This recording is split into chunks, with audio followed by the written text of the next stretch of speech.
What up, everybody, and welcome back to another episode of the FilmBros podcast. I'm your host, JP. This is my co-host, Josh. Hello. And we're back to bring you guys a list. So now that everything MCU for Phase 4 has come out in the past couple years, 2021 and now 2022, we're at the end. We're in December already, almost Christmas. So what better way to, start off Christmas than to give you guys our full ranking of the MCU, or at least of Phase 4. Phase 4. For now. Mm-hmm. We're going to have a few videos coming out. This one's just going to be mainly about the TV shows. And we're going to do another video for the movies as well within the MCU Phase 4. And then we're just going to, in another episode, we'll probably go ahead and dive deeper and basically rank out all of Phase 4 MCU content. So if you guys haven't followed or subscribed or turned on notification bells, Josh, let them know where they can do that at. Go do that on YouTube. If you're watching this now, it's right there.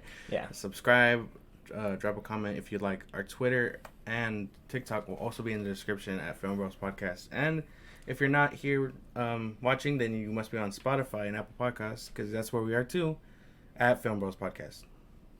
Yeah. So, like I said, we're going to have a few videos coming out, a few pods coming out. So, go ahead and make sure you're subscribed so you guys can get every single notification for every single video that's going to be dropping. Our editor here is going to be hard at work. Yes, sir. With that, let's start kicking it off. Okay, so Phase 4 MCU has not been the best. Okay, has not been the best for everybody. It's been very, very controversial. We got a lot of people saying it's too woke. Got a lot of people saying too many females. Got a lot of people saying the formula is dry. We're getting them from all corners. Ain't that right? Yeah. Yeah. No. It for me anyway. I've enjoyed it overall, but I know it can be problematic for some people. Yeah. So we're gonna go ahead and give you our full unbiased opinion, okay, of at least the TV shows of MCU Phase 4. So we got 10 shows altogether. We're also going to be putting the Marvel presentations. That means the Werewolf by Night and the Guardians of the Galaxy holiday special that just released. Spoilers, potential spoilers for that as well. So if you guys haven't seen the holiday special, go ahead and save this video for later. Come back, because you want to know where we put them on the ranking. Yeah. So you're going to want to know. Mm-hmm. So come through, come back, pause this, go away, come back later. So we got 10 shows, all right? Starting off from 2021, we have WandaVision, okay? With a Rotten Tomato score of 91% and an audience score of 88, actually, 88%. Did fairly well amongst the people. Right after that, we got Falcon and Winter Soldier with a 84% Rotten Tomato score and an 83% audience score. So right there, meeting each other with the critics score. So a lot of people kind of agree with the critics on that one.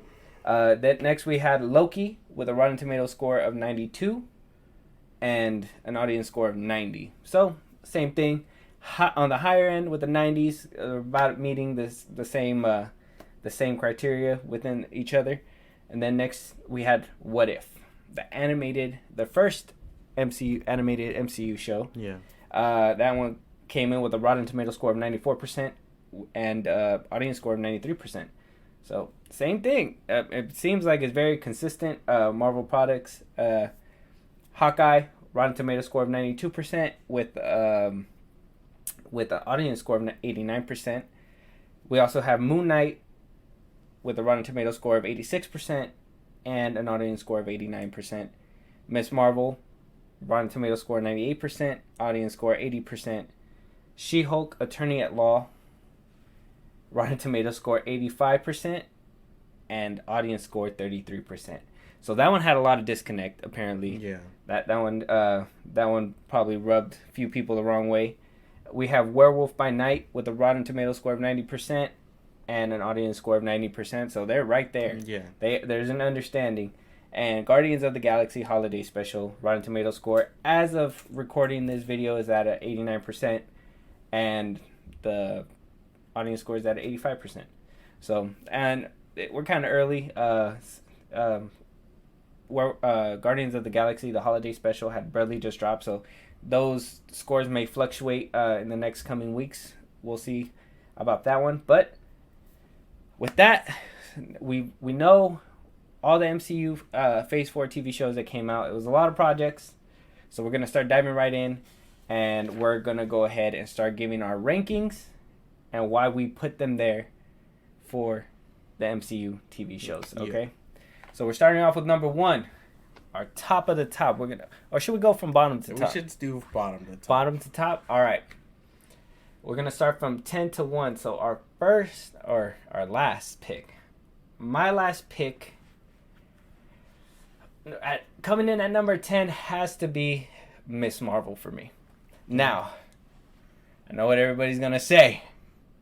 It was good, but to me, that show kind of seemed like it was made for teenagers. It kind of seemed like it had that Lizzie McGuire, Malcolm in the Middle type feel, in my opinion. It was very, very, it felt more for younger audiences, and I'm not knocking them for that, but actually I am knocking them for that. There's no way I can like this without it having some kind of, connection or some kind of a little bit more mature tone, and this show did not have that mature tone for me.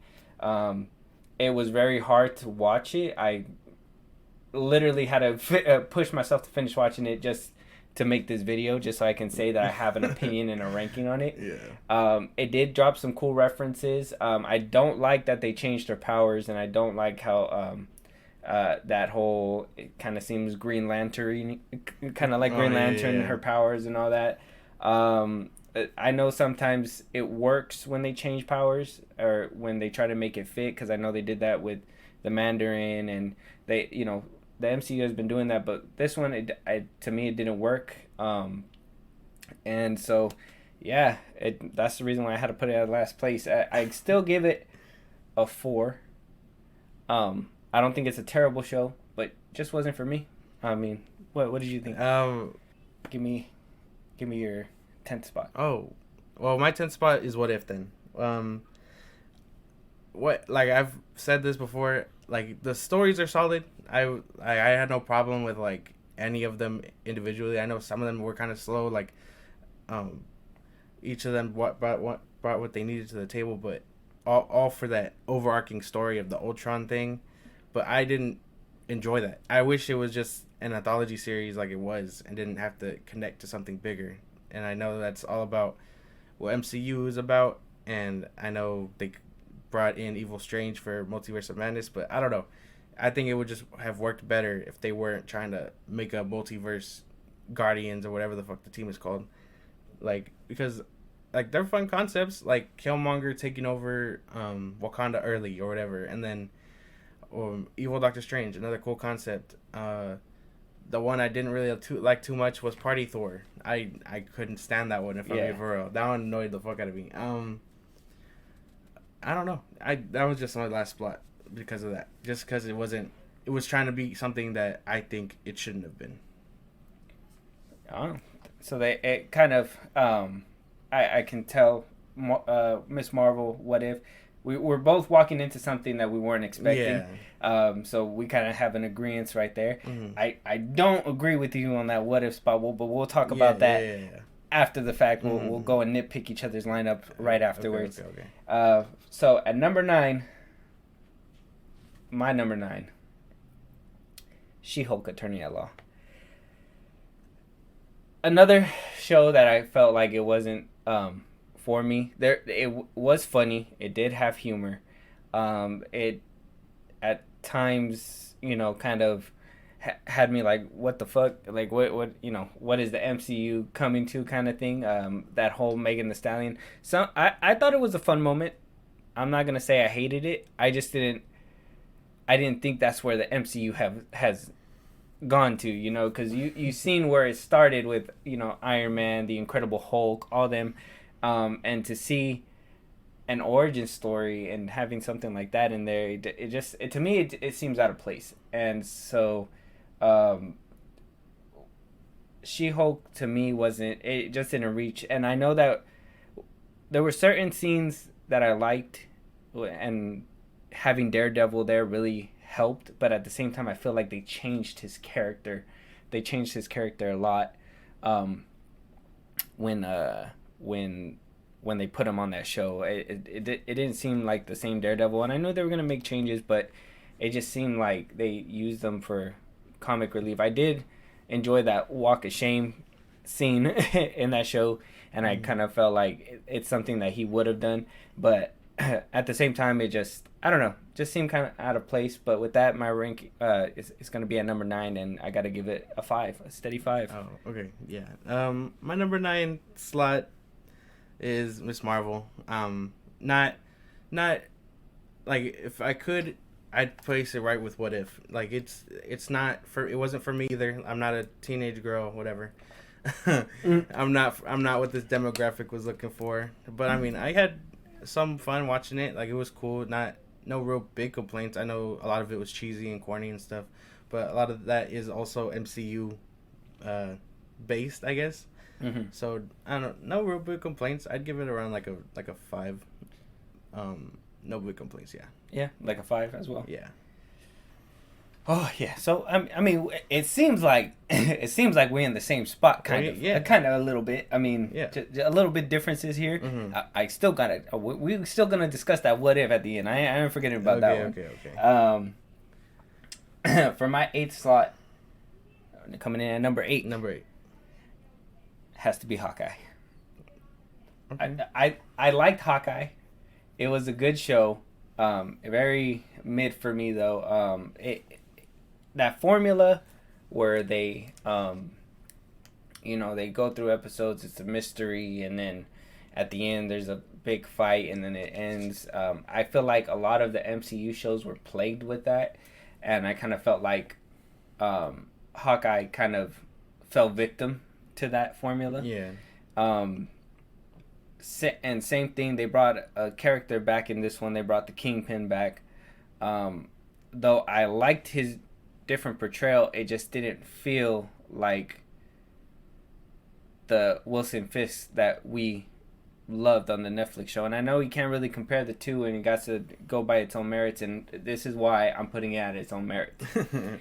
I understand it's in the MCU, and I did like that they made him more bigger, like in the comics, and I did like that he's more comic booky in the show. The car crashing into him still surviving, him able to eat up bombs and stuff like that. It showed they were trying. So I can't say that he was a bad Wilson Fisk. He just wasn't the Wilson Fisk that I was looking for.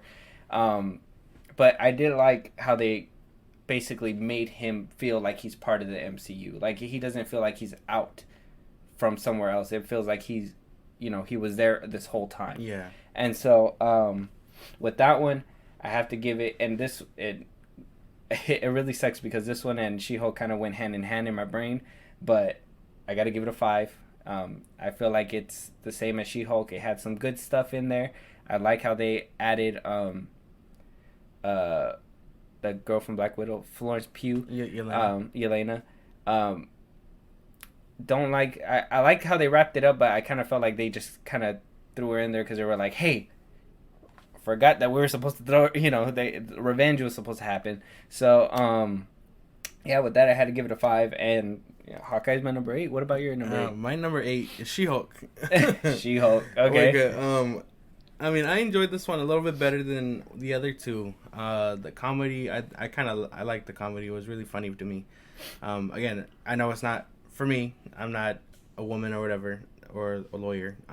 Or a lawyer. But I don't know. I found it really funny. Like, I like seeing Wong, and like, I know the show isn't supposed to be about Wong, but he was in there quite a bit. So seeing Wong and the Abomination and like Leapfrog and Daredevil, like, they really pulled it together for me to give it the 8th slot. Because again, a lot of it could have fallen flat on its face, like randomly coming out of nowhere with Scar was weird, and then a couple other things like Titania, like she wasn't, she's not a big bad, she was just trying to be big bad. And then the fact at the end of the episode where they were like, oh yeah, you know, the formula is weird, like we got to change it, whatever. So her breaking the fourth wall to hopefully, you know, change the future of the MCU shows going forward. I just think it holds solid at 8. I know I enjoyed it better than What If and Miss Marvel. I give it like a 6. A 6? Yeah. Okay. Putting it a little bit higher than mid. Mm-hmm. Okay. With that, let's move on to number 7. Our number 7th ranking. Mine has to be Moon Knight. Yeah. For number 7, Moon Knight. Same issues as the other ones, in my opinion. Fell victim to the formula of the MCU. Wish we would have gotten a little bit more character development out of all those characters. It sucks that they left one of the personalities out to the very end. I understand that they were using it kind of as a tease for the next season, but I kind of felt like they could have done that with introducing him just a tad bit in this one and, you know, moving on to the next one. Mm-hmm. But same thing, CGI fight in the last episode, you know, they had to wrap it up. It's time for the story to be done. It did have its beautiful moments and those emotional moments, like when he was walking in that street, just reliving his time with his mother and all that. Yeah. Mother's funeral. Yeah, his mother's funeral and whatnot. So the action was good. The CGI in that one was very, very, like, I know a couple on my list, like, you know, She-Hulk and Miss Marvel had some wonky, but this Moon Knight one had some really wonky scenes. So as beautiful as it was, it made a little distraction, because in the very first episode too, like that car chase with the logs and everything, that just took me out of it. And I remember sitting back and watching the show, and I was like, already? Like, already? It happened that fast.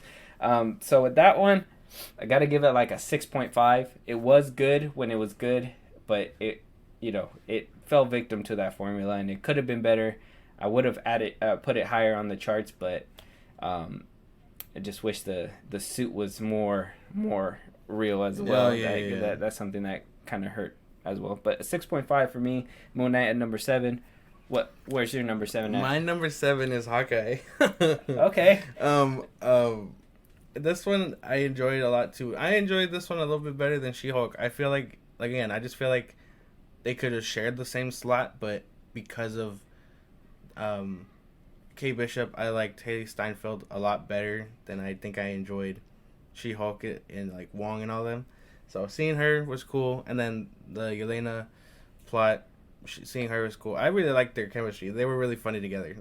The fact that, you know, this show didn't take itself too seriously, but like you can tell when it did, it was like the actor for Hawkeye, I forget his name, he does really well as Clint Barton, and I know he's like passing on the mantle to Kate. So yeah, no big complaints. I'd give this one same as She-Hulk, like 6.5. It was really good. I really enjoyed it, even though it did have some cheesy comedy, but again, that's to be expected with the MCU. So yeah, the MCU is stacked with cheesy comedy, and I feel like that kind of weaved through a good chunk of the MCU Phase 4. You know, and a lot of it is just about like, oh, do you like some jokes better than the other? And yeah, I enjoyed Hawkeye's jokes a lot better than She-Hulk's jokes. 100%.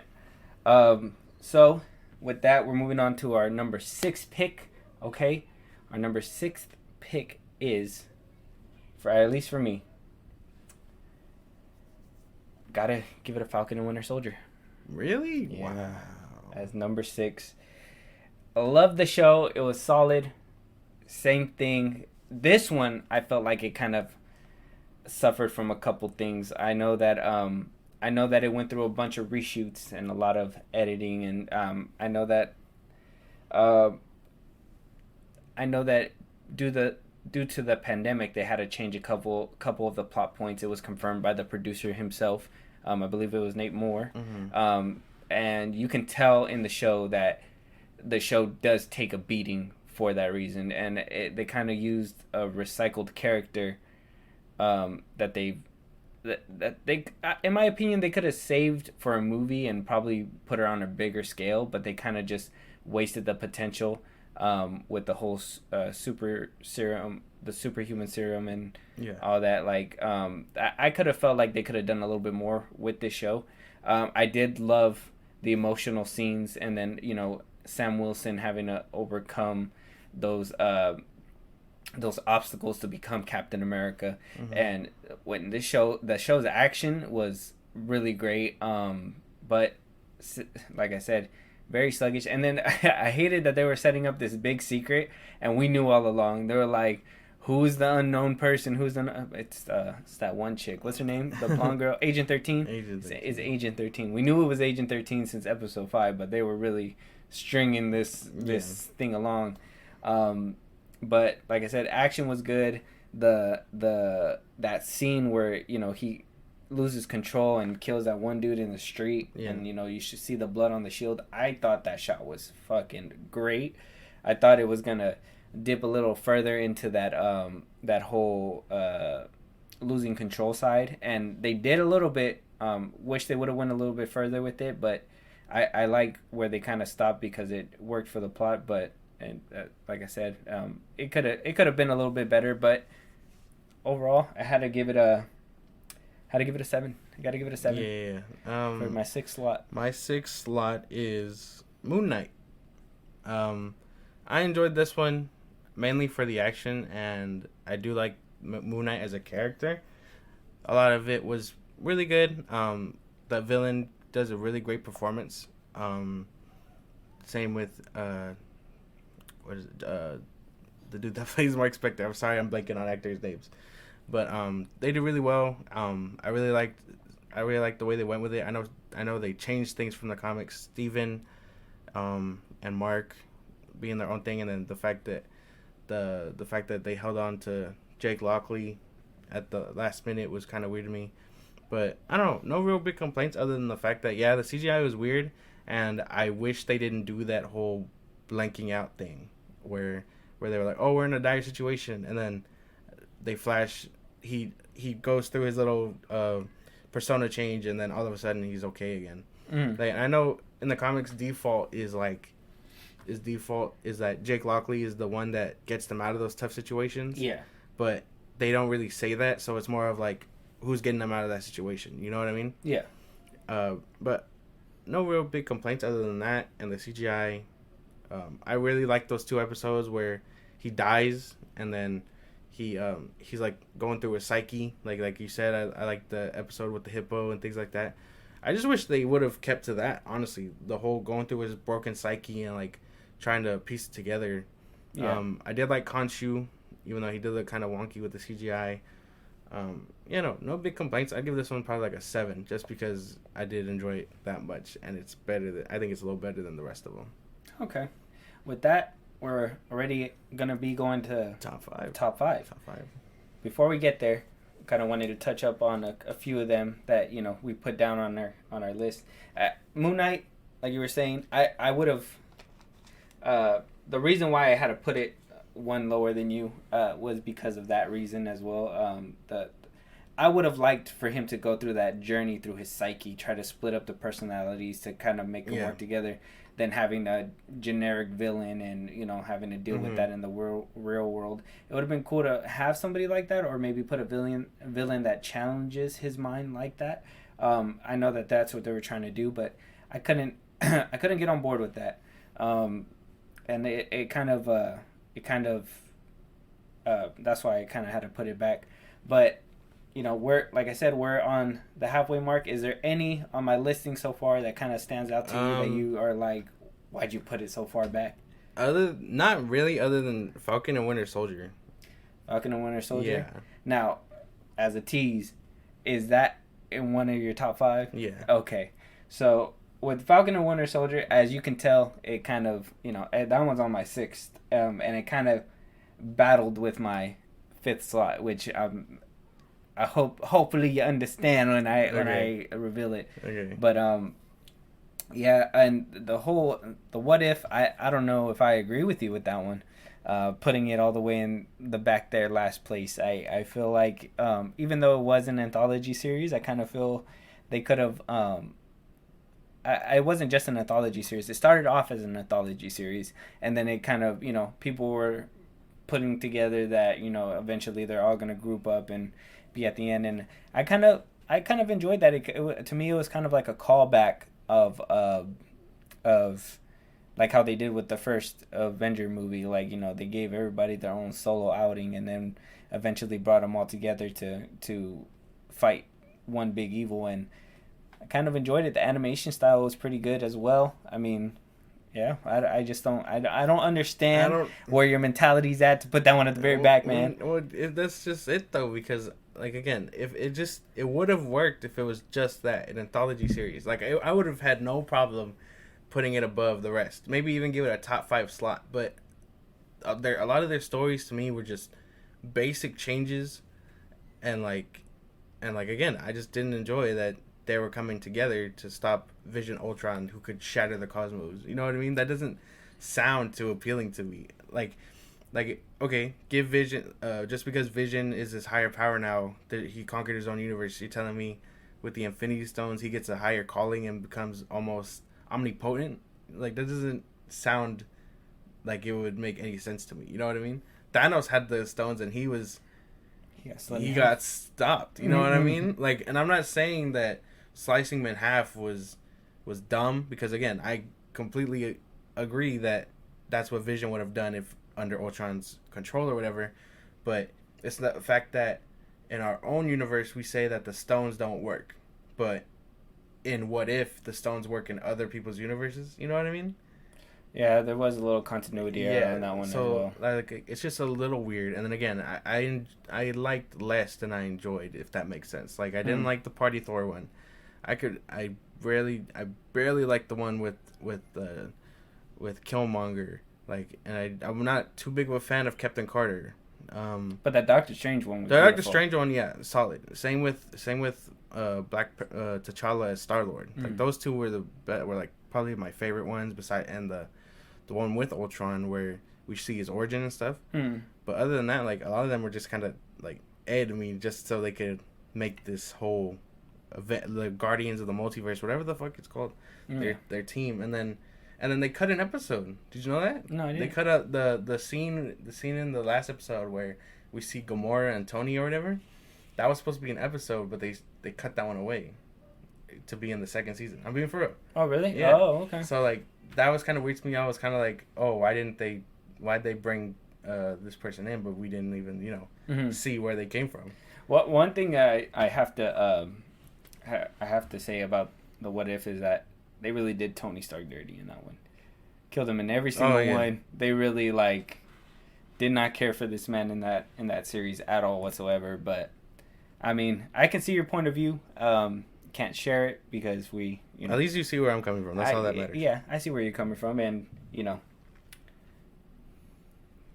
can't agree with you. Yeah. But let's go ahead and start cracking into our top 5.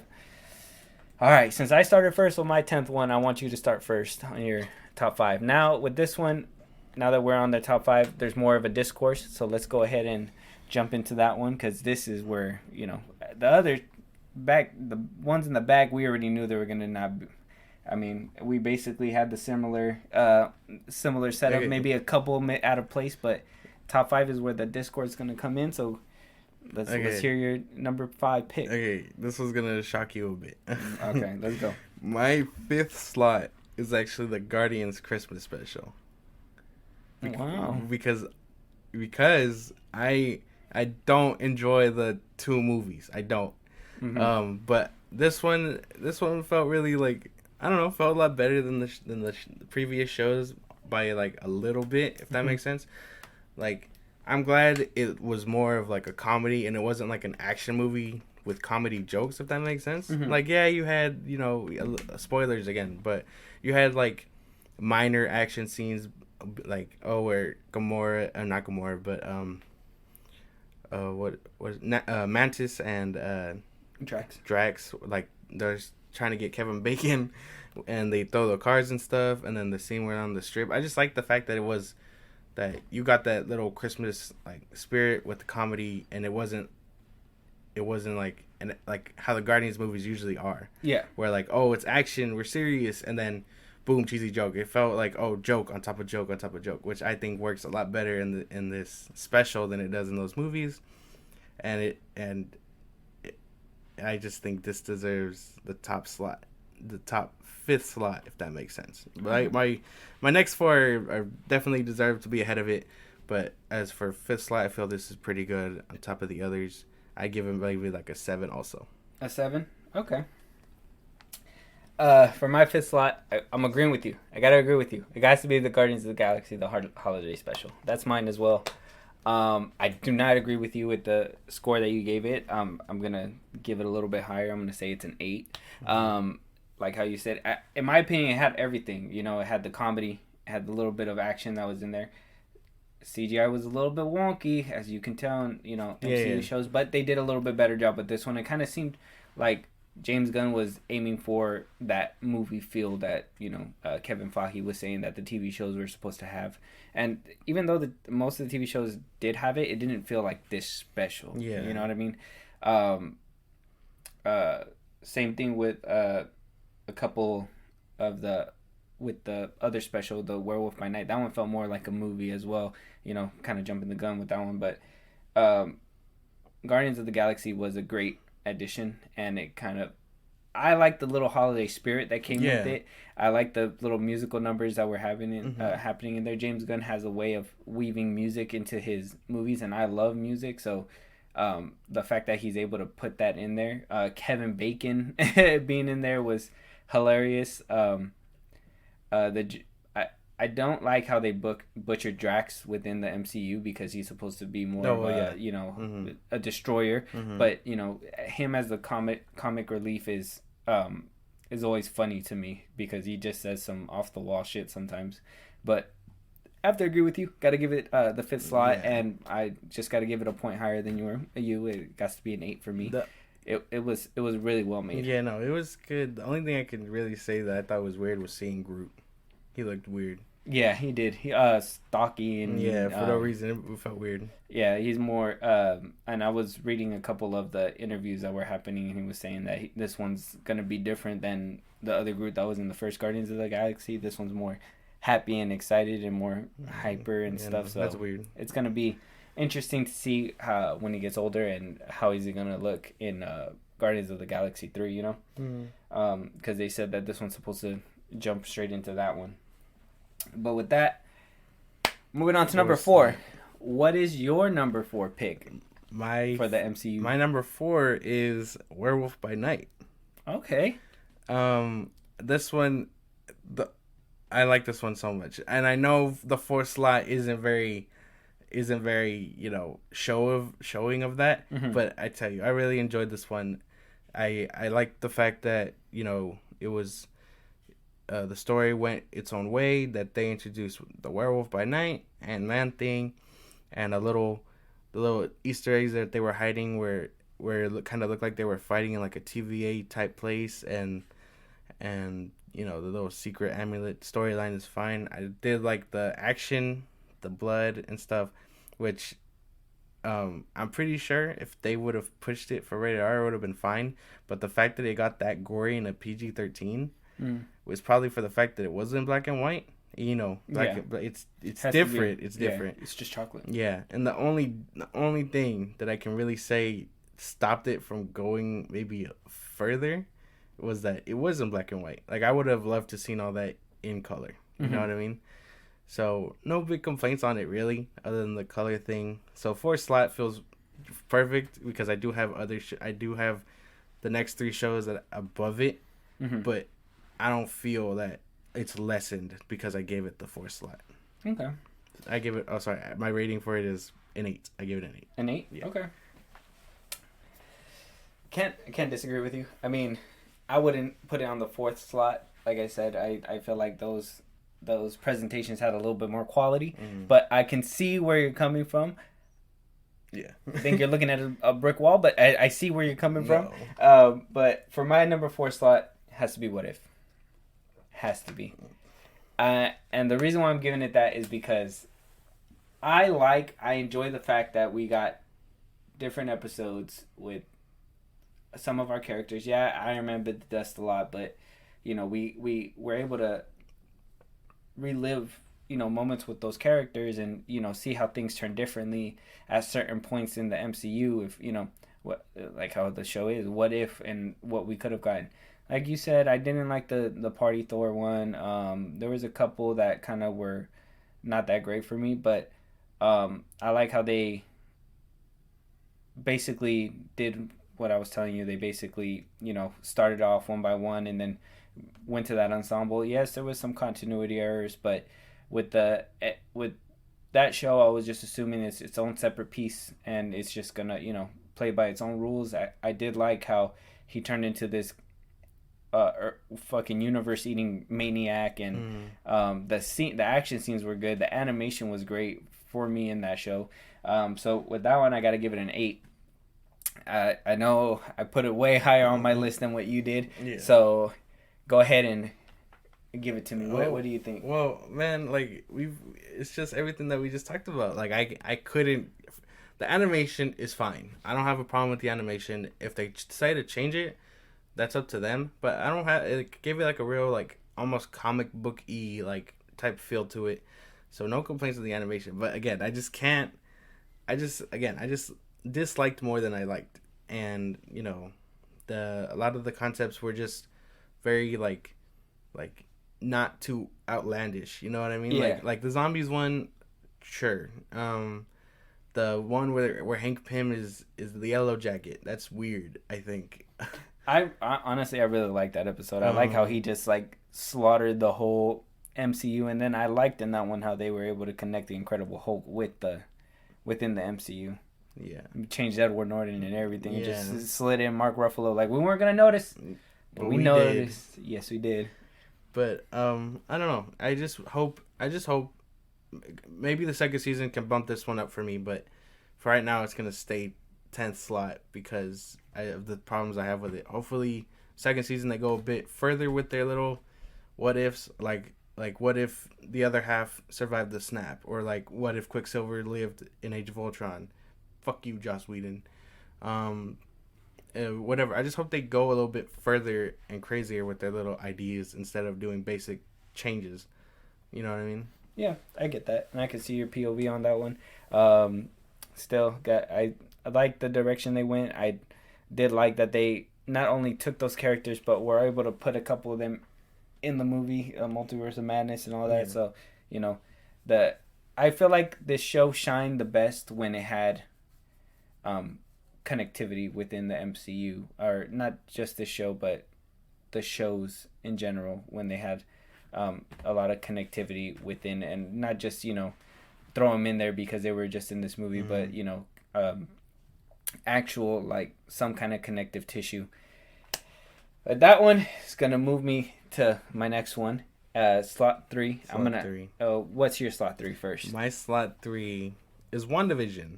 Yeah. Yeah. Okay. All right. I'm just gonna put that out there. I'm with you on that one. Yeah. So, I really like this one. I don't see the complaints. I don't have any of the complaints people have with it now. Like the fact that people turned on this show is so weird to me. Like it's so bizarre because like I still enjoy it. Like I can sit through it and enjoy it. Sure, you can say the mystery is gone, but if you're not really tuned in, you're not paying attention. You know what I mean? But I mean, this show kicked off everything in Phase 4. I think it deserves to be top 5, and if not top 5, top 3. You know what I mean? Like it kicked off Phase 4 as a whole. We got to see Wanda, and we got to see the kids and stuff. Like this one just did a lot for me, and I enjoyed the cinematography in this one. I enjoyed how colorful it was. That was one of my big things watching it. Like the scene where she takes over Westview and she creates Vision. Like that was colorful, and like sure that you could argue like the first 2 episodes are colorful. Well, yeah, we get that it's supposed to be with the times and the eras and stuff, so it's gonna be black and white. But like it ended up being really colorful when it was, and like emotional. And the only big complaint that I have about it was it paved the way for that whole thing where it's like you need to have one big CGI battle. That's my only thing. Like, sure, seeing Vision fight Vision was cool, and then the fact that it ended up in a little philosophical debate is very on par with Vision's brand. But we didn't need it here. I think like it would have been fine if it was just Agatha and Wanda fighting, but even then, fighting in the sky isn't what I was looking for. But yeah, no, top 3, and I give this one a 9. 9. Same thing. I'm putting it in the same slot. WandaVision, number 3. I gotta give it number 3 because, like I told you with what I was saying before, is that the connectivity is a lot for me. Yeah. I like how it connects straight from Endgame into the show. She's dealing with the grief, the loss. Fuck the rest of the Avengers for not coming in and checking in on my girl over here. They showed all those stages. They showed, how she tried to keep her family together. And yeah, the very first time that I seen it, I did a rewatch on it. And yeah, maybe some of those surprises don't hold up as, it would have when the first time you watched it. But if you remember to the very first time you watched it, you were guessing what's going to happen with the next week. And you were so invested because, at one point people were saying Mephisto was going to be a part of it. And what I didn't like about it was that that Ralph Boner joke, and they wasted,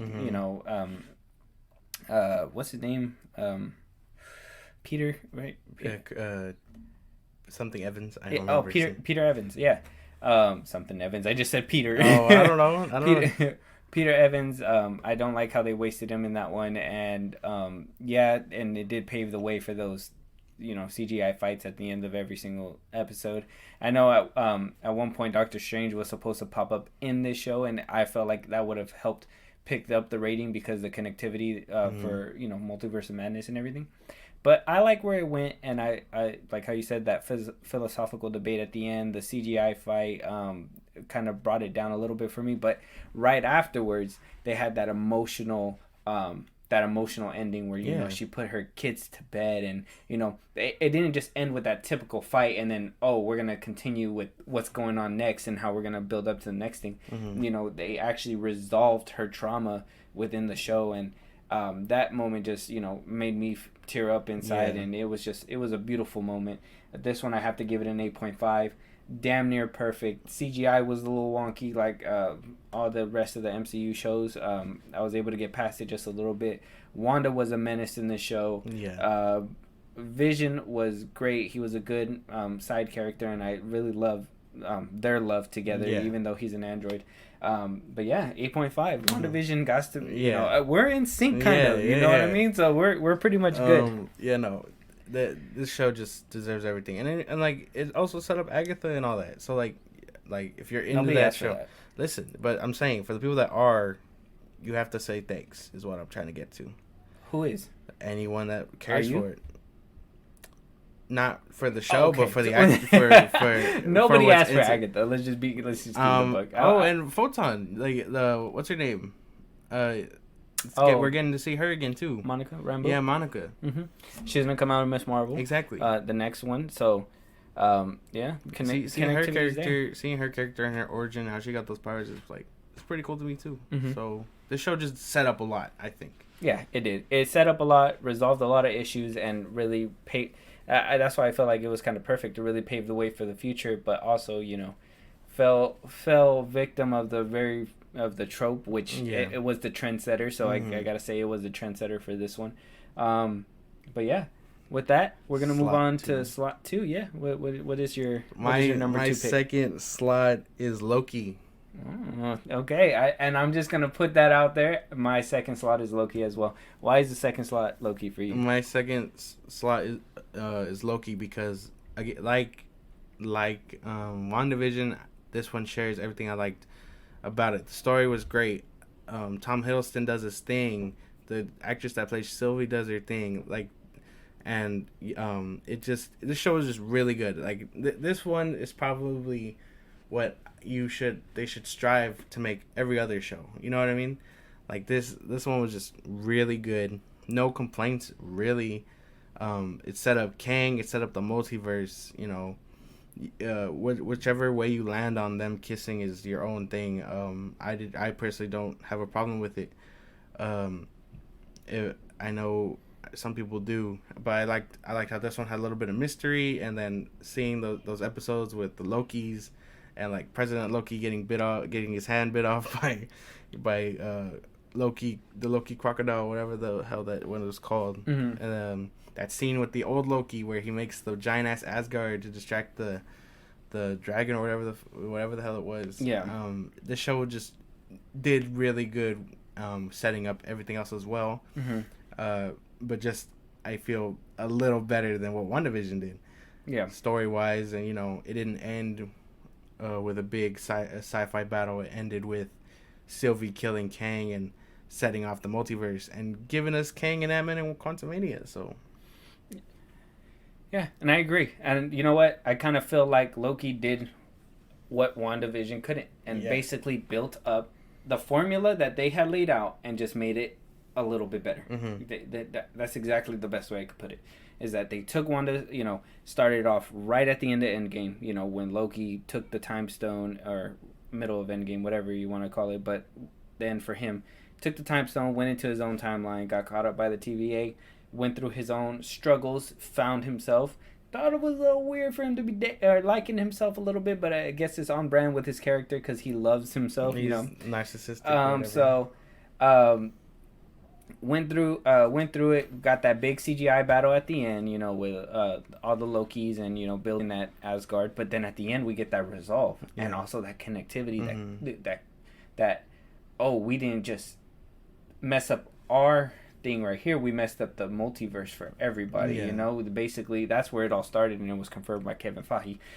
So that's where everything started. It shows that Kang is going to be a force to be reckoned with when he shows up again. It really gave me that taste that Jonathan Majors is going to be fucking crazy in Quantumania, because I was completely interested when, and I feel like he took over the show when his presence at the end on that last episode. But yeah, I feel like they took that trend that WandaVision started, just upped it a little bit, and made it the best show, in my opinion. At least the best show within the MCU so far on my list. So and with that, I got to give it a 9 for me. What was the number you gave it? I didn't say it, but I'm giving it a 9 also. A 9? Flat, solid? Yeah. Okay. I really enjoyed this one. Also really emotional. Like, I like the scene where you like they don't spend too much time on Loki as like to force him through that development. He sits down and he sees the life he was supposed to live, and then he sees the path he goes down and the fact that he dies, but like to Thor, and seeing Thor like in Infinity War again. It's just a life he was supposed to live, forced him through that development quickly, which was really good, really heartfelt. Like you can see that. Tom Hiddleston really does his thing in this show. I can't wait for season 2. Yeah, he does do his thing. This is and I thought Loki was kind of at the end of his run when when he died in Infinity War, but the fact that they were able to bring him back and actually give him that emotion and everything, and for me, I'm not really like a big redemption arc kind of person, but Loki has kind of been here since the beginning, so to see him go through all these motions and struggles still, and trying to be the better person that he's supposed to be, like it's great. It's great television for me, so I really liked it. But moving on to our number one, the top pick. Josh, let us know what your top pick is. Mine is Falcon and the Winter Soldier. Oh no. Okay. I like this one so much. I like the action. The story was great. I like Zemo, Bucky, Falcon. I like pretty much everything about this. Like emotion behind it, like the fact that Falcon. They showed Falcon struggling to want the mantle that Steve rightfully chose for him. You know what I mean? Like it was very emotional. It had action. It had everything that I wish the other ones kind of had. It was kind of funny, like Bucky and Falcon's banter. Really funny. We also got to see inside of Bucky's past a little bit more, like seeing him overcome his struggles as Winter Soldier in Wakanda, seeing Okoye as they're still trying to struggle with Zemo and stuff. The only bad things I really had about it were probably just a little bit of the CGI, and Sharon Carter as a character. Like I felt like they just didn't know what to do with her. Like she shows up when, like, way back in Phase 2 as the love interest or whatever. She shows up in Civil War. They tease her as Steve's love interest again, and then we don't see her again, except for now. Mm-hmm. Whole ass movies later, you know what I mean? Yeah. So they were kind of just like, oh, she's the broker or whatever the fuck her name was. And then that was probably my only thing. Because it felt like, where was she during this whole thing? You're telling me she was working underground or whatever, away from the Avengers and S.H.I.E.L.D. and shit? That's probably my only real complaint. But I like John Walker as a character. I wish his development took a little bit longer, because it felt a little weird seeing him be like, okay, I'm ready to join the good guys now, or start my redemption, whatever. So we'll probably see more. I hope we see more in Thunderbolts.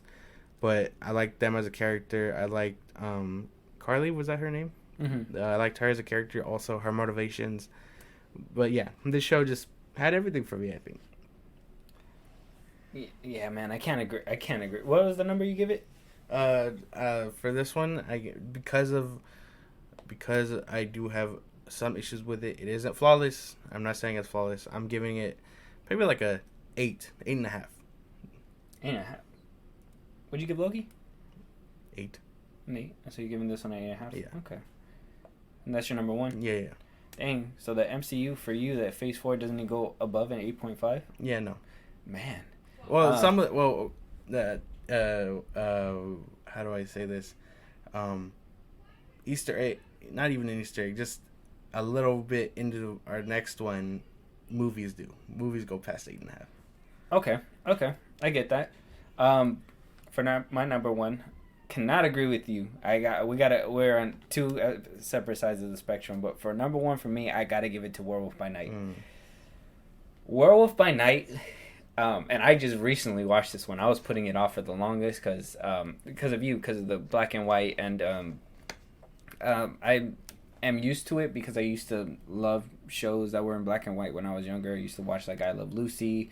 Used to watch, what's that one, MASH. So black and white never really bothered me, but I think it is the fact that we're in 2022 and we're getting a black and white project. But actually sitting there and watching it, I understand why they did it. It was supposed to give you that eerie feel. It helped a lot with that PG-13 rating when all that extra blood that was there. They showed a lot more brutal kills, even though if it was for 1 second, you could tell they were very ready to chop up the editing just for that, just to keep it on that PG-13 rating. But like I said, I feel like these presentations, this one itself, basically paved the way, and I feel like Marvel might be going down this route now, and it's because of how well it turned out to be. They gave us a cohesive story. It was it didn't have connectivity, so that's why that's another reason why I had to dock it just a little bit. But I feel like without the connectivity, it still did what it was asked of. It intrigued you, made you care about the characters, even though it was for 45 minutes or whatever. The Swamp Thing was really cool looking. I know he was practical. You told me before. Even the CGI on it kind of threw me off. And like I said, that's just something that's been happening with all these Marvel shows and all that. CGI has been wonky. But I honestly wish they would have pushed the envelope a little bit more with and gave it that rated R, just so for me, just that little taste of how Blade is gonna be, because Blade is supposed to be rated R. So I just wanted to see that little taste within this show. I understand that they had to edit it, so I guess for them that is probably their taste for us, which I can't complain. And I did like at the end, it kind of did give it that color within the show, like kind of broke free from that eerie feeling, and they were safe. And this one for me, this show really, or this presentation really paved, in my opinion, paved the way for Guardians of the Galaxy, that holiday special, and that's why I had to put it on my top 5 too, because in my opinion, if they go down this route with the presentation route, I feel like a lot of their shows will be a banger. With that, I got to give it a 9. Nothing goes past 9 with the TV shows. There was no spectacular wows or anything, and with the CGI hurting a lot of their shows, and this one as well, just a little bit. We just Marvel got to learn that quality over quantity with some stuff, and I feel like they took the time to do quality with Werewolf by Night, and that's why I have to give it that 9. Yeah. Yeah, no, I see what you're saying. I get it. I get you. Yeah, Mm-hmm. you see where I'm coming Mm-hmm. from. But with that, I gotta ask you, man. That Falcon and Winter Soldier just really threw me for a loop, and I can't get over it. With all the issues that happened, and with where did you put Werewolf by Night? I believe you put that 4. 4. Mm-hmm. So I mean, it's still top 5. I guess I can see where you're coming from, and I think we can agree to disagree on that one. But yeah, what did you guys think out there? That's our ranking for the MCU TV shows of Phase 4. A lot of surprising turns, at least surprising for me. Well, no, yeah, for surprising as well. Like it was interesting. Very interesting rankings to see like where things go. Yeah. Now the question's for y'all. What is your guys' top 10 for the MCU shows? Did you guys agree with our list? Can we be more wrong? Go ahead and let us know in the comments. Go ahead and let us know where else. On Twitter and TikTok at FilmBros Podcast, and if you want to listen to our other episodes, you can find us on YouTube, Spotify, Apple Podcast at FilmBros Podcast. Yeah, and with that, like I said in the beginning of the episode, go ahead and hit the follow, the like, subscribe, hit the notification bell. You don't want to miss any of our episodes. We're going to be bringing out a couple more of our rankings and our final ranking for 2022 in the next coming weeks. So be sure to tune in for those. And with that, I think we're done. Yep. And we'll see you guys on the next one. Talk to you guys later. Late.